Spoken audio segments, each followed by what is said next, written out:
Major funding for this program is made possible by grants from Bank of America, Merrill Lynch, and Perfect Building Maintenance, Kilroy Architectural Windows, Inc., New York's Window Company, New York Community Bank, Capital One Bank, Greenberg Traurig, LLP.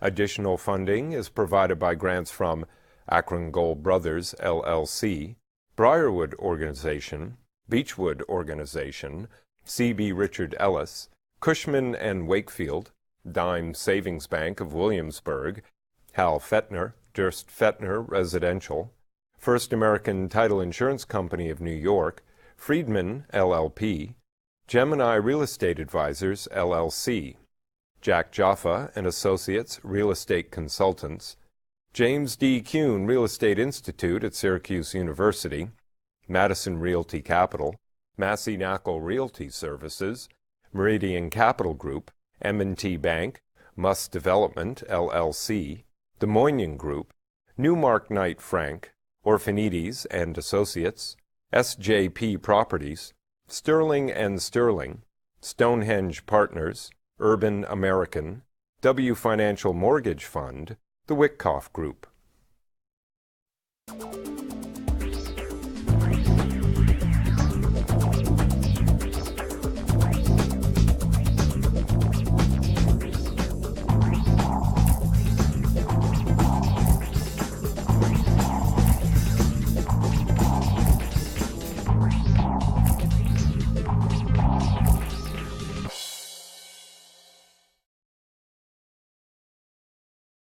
Hello, my name is Michael Stoller. Where is the office market in 2010? 2008, it was on life support. 2009, the EMT guys brought it a little alive. 2010 may be a great year, but who knows? So I really wanted to bring together the gurus, the people who understand what's happening in the New York City office market. My guests today include the newly installed chairman of the tri-state region, Grubb & Ellis, David Arena. Congratulations on that. Thank you, Mike. The principal and co-founder of Broad Street Development, Daniel Blanco. Good to be here, Mike. Thank you. Peter Churchin, the executive vice president at C.B. Richard Ellis. And last, but definitely not least, Michael Giglio, the CFO and the Director of Acquisitions at the Kaufman Organization. Thank you very much, Mike. So, Pleasure you to know, be here. you were a broker once in your life. You're a broker, but you're the consigliere. You're the king broker over there. You were a broker. I'm still a broker. You're still. I'm still a broker. I'm the only one. You're the only one, the only legitimate one over here. I think I'm the only There one. he He's was. legitimate. There's no question. Okay, he's legitimate. So my question is, as we were saying prior to the show, 2008 was a terrible year. 2009 was a good year. So where do you see 2010, Mr. Chairman? Well, You like that, Mr. Chairman? It sounds nice. I like Mr. Wizard better, but Mr. Chairman is fine. So where's 2010? Let's start in 2009. End of 2008 and the beginning of 2009, it couldn't have been worse, right? I mean, it was as cold a period of time as I can imagine in our business and in a lot of others. So this year, it's much better. Obviously, and I think everybody feels better. Stock market's better, a lot more leasing velocity. But I think when you look at New York, so it's a... Wait a second. Let's not be myopic. Okay. We're talking about the region. You know, All right. you run a region. You know, there's something called New Jersey. I believe you live in Connecticut. I live in Connecticut. I don't count it usually as a competitive office market to Manhattan, but I'm wrong most of the time. So, not just Manhattan, but just talk broadly about the leasing market. I think it's a market of many markets, so that makes it hard to oversimplify. Some markets better than others, some asset classes better than others. But the thing I would remember in New York City, it's a market of 400 million square feet. 400 million square feet, it's got average velocity somewhere between 20 and 30 million square feet every year for the last 10 or 15 years. And that's a lot of velocity in any market. And I think for the leasing business, that makes us feel good. We make trades, there's no question. The question is, where's the pricing on those trades? And my view is it's obviously down from 2006 and 2007, but I think it trades sideways for the rest of this year. So you lease a couple of good buildings, 399. You've had some One or- major, one or probably. two. Yeah, I mean, you've done a number of leases. So, and wait, you're even a counselor. You know, you're truly a counselor. You're an attorney who's left to the dark side. Don't worry, wait till I get to you on the dark side.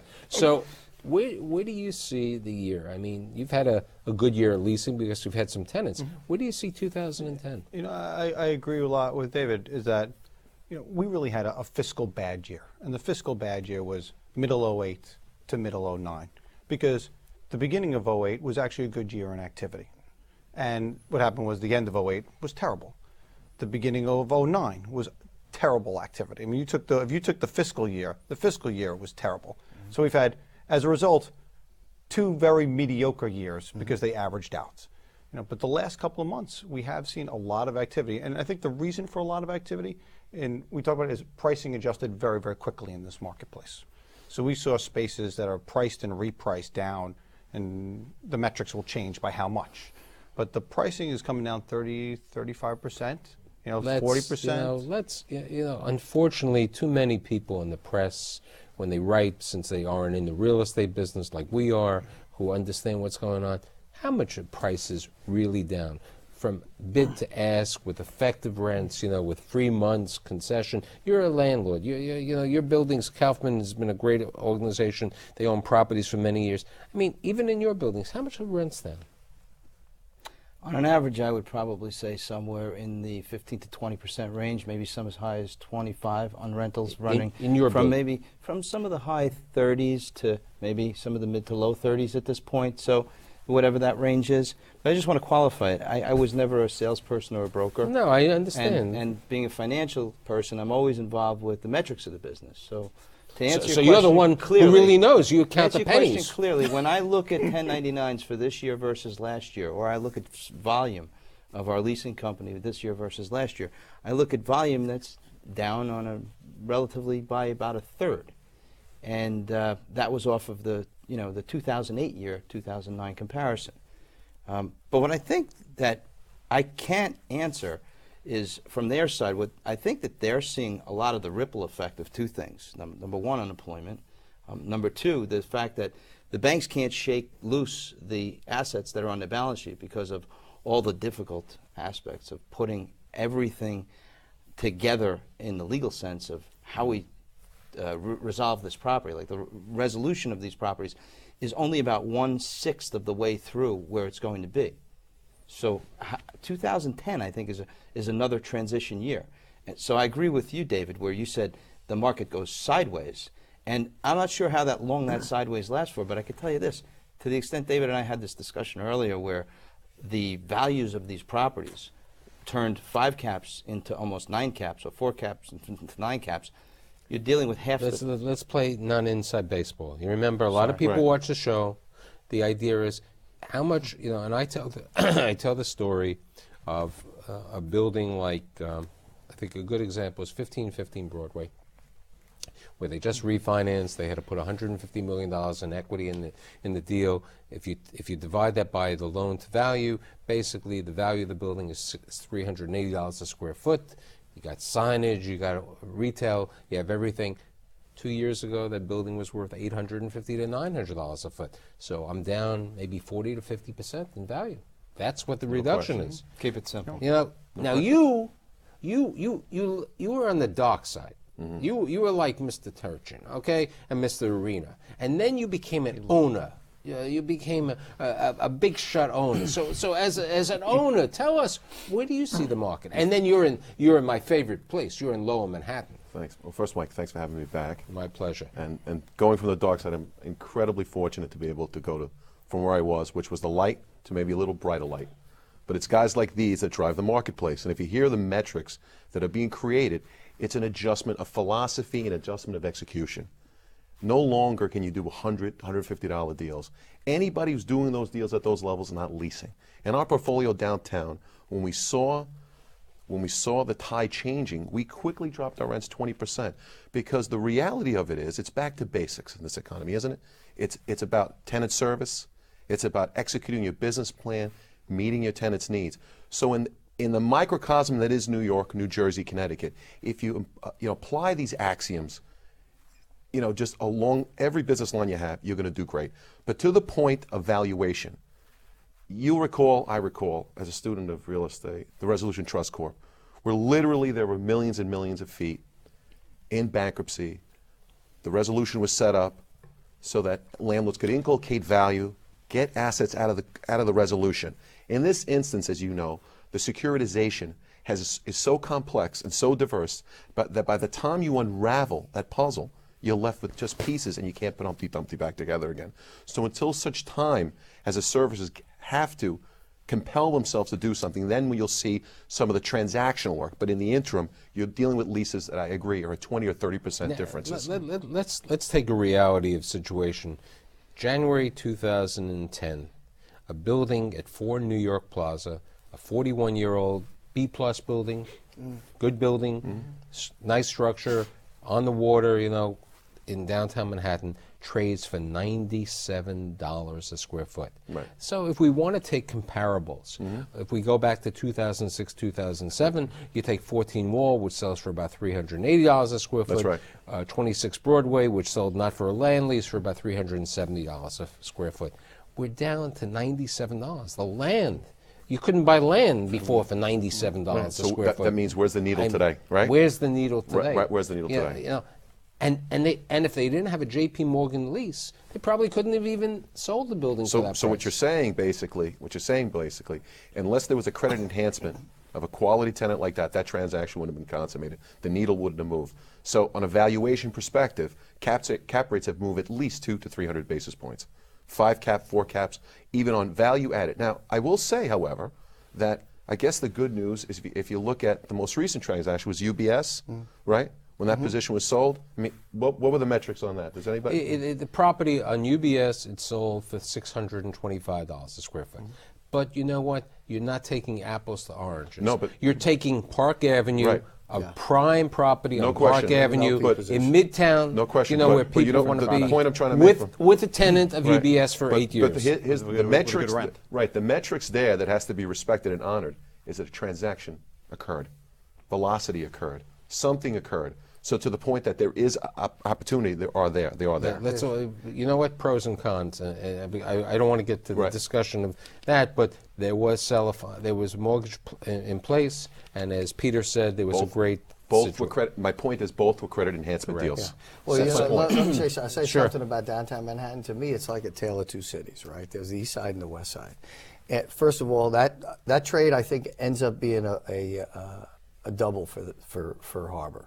I think they made a smart trade. $100 a foot, you're right. You can't buy the land, you can't recreate the building. But that's got an odd facade built, for a different period of time, punched out windows, a lot of work that has to occur to We can make it a prison. We could use a prison.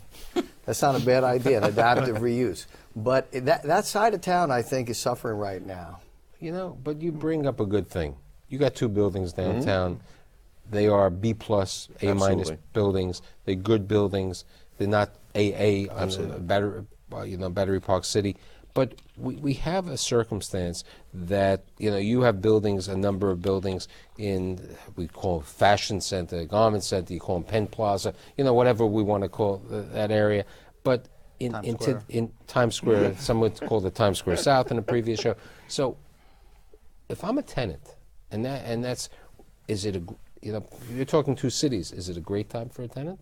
You've leased lots of space recently. I think it's a fantastic time for a tenant, and I think you're seeing 2 good things. One is I think you're seeing tenants lock in for very long, and they realize the value in the market. And the other thing is, which is an interesting part, is you're seeing tenants want to get into this market that naturally wouldn't be in this market. Absolutely. Where a year ago, if a tenant had a lease coming up in 2 years, as the market was going down, they said, "Don't talk to me. I'm waiting. I'm going to hold. I can wait till the last possible minute." Absolutely. Because every minute I wait, I know I'm going to lock in term. The catching the falling knife theory. Now you're seeing these tenants, and not just 010, 11.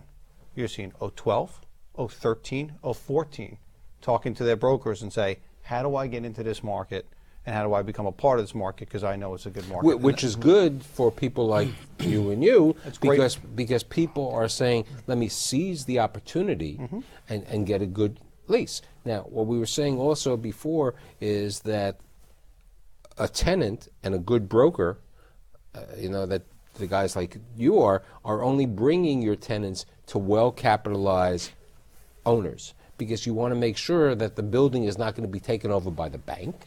You want to make sure that they can handle the properties. They're going to run the property correct. There's not going to be difficulties on that. We're finding that we've become more of an attractive owner because the news is out there that, whereas in the past you weren't able to see whether or not an owner was well capitalized, or it wasn't a part of the equation as to where you're going to lease space, we're starting to see not only our own tenants saying to us that we're good landlords and that we're not levered. We have 35 buildings, 21 of them don't have any debt on them. So we're able to be flexible in terms of the market. What I do see about our opportunity now is to take these tenants, move them into spaces that really make sense for them, give them better build-outs, give them a work letter that you could stand on. There are some landlords now that you're looking at that you can't even rely on them for a work letter. Yeah, Mike, see, that goes back to my point. You get an LC going the other way from the landlord to the tenant saying, "I'll put up an LC for your work letter." That's what is starting to happen I've in the seen market. that. I've seen a sub-landlord in this last year have to post a letter of credit. Tenants are not only focusing on that flight to quality, but also the flight to the quality financial of a landlord. Well, it used to be that you wanted a subordination non-disturbance from the lender. Now they're saying that if you're well capitalized, we want to see the capital stack, and if you're doing well, it's a sigh of relief. It's yet another checklist point when they look into a space. A very interesting short story, because I wanted you people to talk more than me. About 2 years ago, a very successful person, had retired. He was chairman of a company, and he wanted to move into his foundation and his other business into a Class A building, and he was ready to take space at 1330 Avenue of the Americas. It was Maglow's building, and he said, "What do you think?" And he said, I met with them. I said, they're good people. I said, but you know what? Buyer beware. I was right. He was right. He never signed the lease.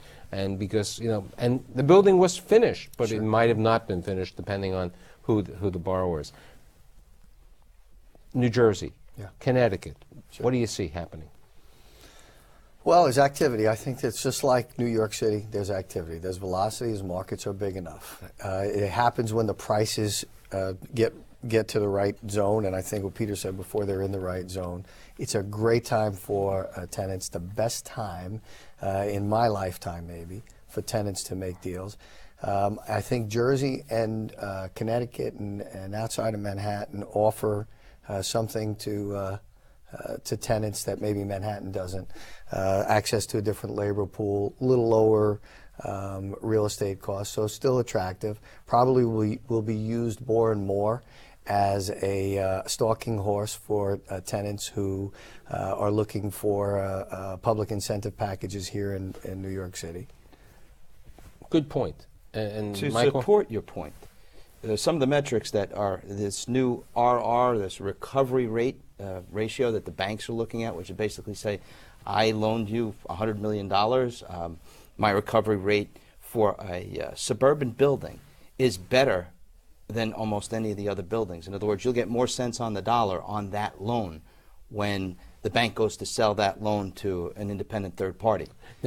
Now, but an interesting situation in Connecticut, Starwood got basically from the tenant, from the landlord, and from the state close to $45 million of incentives to move there. And in New Jersey, Depository Trust is moving to Jersey City, and that was a $76 million tax incentive to leave Lower Manhattan. And in Lower Manhattan, they still had REIT benefits. Yeah. So, where is, if I was a tenant coming to both of you, where would you recommend? I mean, what would you say? Should they go to Midtown South? Should they? I mean. I think we'll drive. Well, listen, Peter will have I'm sure a knowledgeable response as well. What drives tenants is really labor. The first thing is labor. So who are you trying to recruit? Where are your clients? Is image important? Do you need to be in an image building? Do you need to be in Midtown Manhattan? Do you need to be in an A tower? who on your team needs to be there, what functions, the front office facing revenue producers, do the back office support, technology, ops, administration, can they be somewhere else? But why shouldn't they move to Dan's building in Lower Manhattan where they can get a REAP benefit, a relocation of close to $12 a square foot to go over there? I mean, unless they need the class of being at 399 or Park Avenue or something like that, why shouldn't they try to save money? I mean, look, for those industries that how they support their business that can, I think downtown is a great alternative, but it has been an issue because the spreads have come down. Absolutely. Because the spread, everyone talked about the spread between downtown and Midtown and how wide it was. Which is traditionally what causes the velocity downtown. Midtown gets to a 50%, 75%, 80% more expensive than downtown. The overflow process, the tale of two cities comes into place. Exactly what Peter just says occurs. Then the migration comes downtown. And then the rents you have lift on the rents. So what I was saying before is the metric that's caused the velocity is just pure price adjustment, right? There comes a point, the tolerance level goes, and then they bite. But if you take Michael's, the Kaufman properties, a lot of them are near Penn Station and the Port Authority.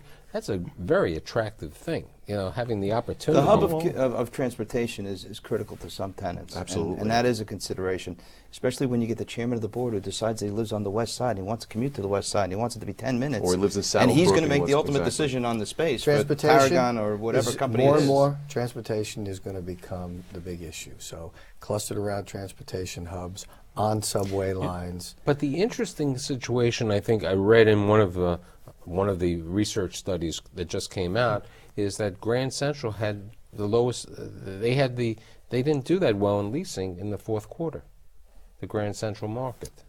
It's possible, but I would tell you first of all, in the Grand Central market. Go on. No, go ahead. No. A lot of smaller spaces, right? Floor plate smaller. So depending on who's out looking in a particular quarter, I think that could show up in the statistics, although they bear looking at. But I think more and more transportation hubs are going to be critical, not that they haven't in the past. And so that's why I like downtown long term. I think you're going to have the greatest transportation hub in Santiago Calatrava Design Station there. Certainly in New York. Maybe in the country. You have a lease coming up, so when is Grubb & Ellis going to move downtown? You know what? You like that one. I think it goes back to labor, right? Where does your labor come from? So if your labor is oriented Touché. to the You north gave- or you- the Where does west, his labor go to? No. I think that's a great comment, and I think that is the point. My wife's in the employment business. A lot of people who live in Staten Island and Brooklyn like working in Lower Manhattan if they're in the Secretary of the Administrative, because it's more convenient. People from New Jersey love working in the Fashion District Or Long Island, or 'cause Long the Island, railroad's because right the there. railroad's over there. People who live in Connecticut, they like Grand Central. I didn't say. It's amazing. People, if you look at tenants, how accustomed they become to their surroundings. And you look at any company where they are, and automatically most of the people end up commuting and living around the environment of where they are. Yeah. And you start looking at those companies, it becomes a hard thing to move a lot of those companies out, because what happens is the longer you've been there, the more people are ingrained to that commute and that location. It's a very, very difficult thing to do. But I'll tell you this year, you're going to see, next year, you're going to see a lot of changes that are not apparent in the way people occupy space, right? So a very big change I think is going to occur in the banking business. It's a lot of changes at the very top of these financial institutions. Do you think they're going to take more space or less space? I was thinking more like, I think there are going to be people who are out in the suburbs who are actually going to want to get back into the city. Large firms. That's interesting. I think if this whole conversation today with Obama and Glass-Steagall, right? If that comes back, that's going to cause a whole nother reverberation in their business, separating banks and investment banks and commercial banks. So Citi and JP and others have issues. I think in the next 2 years, the banking business, like it has been for many years, is going to be a catalyst for growth here in Manhattan. And it's going to be in ways that are not apparent today. It's funny because we talk about flight to quality, and we talked about that a lot. But flight to quality really isn't just Class B to Class A. flight to quality is going from an area probably not so close to a transportation hub to one right by a transportation hub. It's from going from lower floors in a stack to higher floors in a stack. So, you know, flight to quality means a lot of things. And we're staying in your own building, have a work letter, wind up getting your space improved, not having to deal with the headache of actually moving, and get your rent lowered. That's flight to quality, even though you haven't moved from the same building. People don't realize, I mean, my company, we were thinking of moving, my colleagues said, look, keep the space. You don't have to move your computer services, you don't have to move your telephone, you don't have, you know, there's a lot of expense, and fortunately we were able to do that. So if, you know, if we were here in December of 2010, where would have been your projection on how the leasing market and pricing for the end of the year?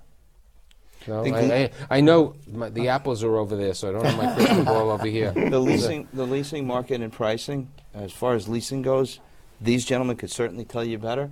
But as far as pricing of the assets, I think you're going to see a lot of shakeouts, banks trying to clean up their balance sheets, properties coming back in at the metrics that work, the good, the fundamental, traditional underwriting. How does a property work and be able to afford itself to a 20% IRR? And I think you're going to see things come back on a slow, conservative basis. So I think Peter. We talked about activity, and activity is up. So the first thing that always has to happen is activity. I've always told everyone, you don't get pricing without activity. That doesn't happen. We don't have much time. Give me your... I think that in a year from now, I think that activity will be probably the same levels we're seeing per month that it is now. Absorption, which is the next part, will be better, meaning our availability rate will be lower, and I think pricing will be slightly up. Daniel. 2010, if I was sitting here in December, I would say that it's going to be... Depends if you're nice. You may be. I only hope to be to you, Michael, because we love you. I would say that it'll be more of 2009. I think you're going to see a lot of renewals. I could definitely see another drop, 5 to 10% in rents. But for the most part, more of the same in 2009. Last but not least, with very few seconds left, Mr. Chairman. Prices, congratulations again. Thank you very much. Prices trailing up for A assets, flat to down for B assets. There'll be a lot more assets for sale by the end of 2010, and there'll be a lot of new millionaires made. I'd like to thank David Arena, Dan Blanco, Peter Turchin, and Michael Giglio. See you next week.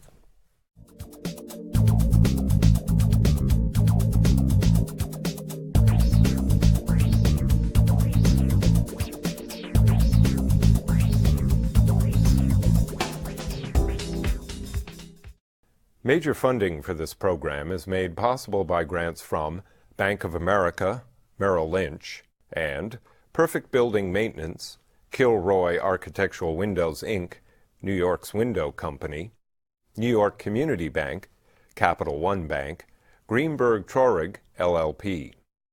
Additional funding is provided by grants from Akron Gold Brothers, LLC, Briarwood Organization, Beechwood Organization, C.B. Richard Ellis, Cushman & Wakefield, Dime Savings Bank of Williamsburg, Hal Fettner, Durst Fettner Residential, First American Title Insurance Company of New York, Friedman, LLP, Gemini Real Estate Advisors, LLC, Jack Jaffa and Associates Real Estate Consultants, James D. Kuhn Real Estate Institute at Syracuse University, Madison Realty Capital, Massey Knackel Realty Services, Meridian Capital Group, M&T Bank, Muss Development, LLC, the Moynihan Group, Newmark Knight Frank, Orphanides and Associates, SJP Properties, Sterling and Sterling, Stonehenge Partners, Urban American, W Financial Mortgage Fund,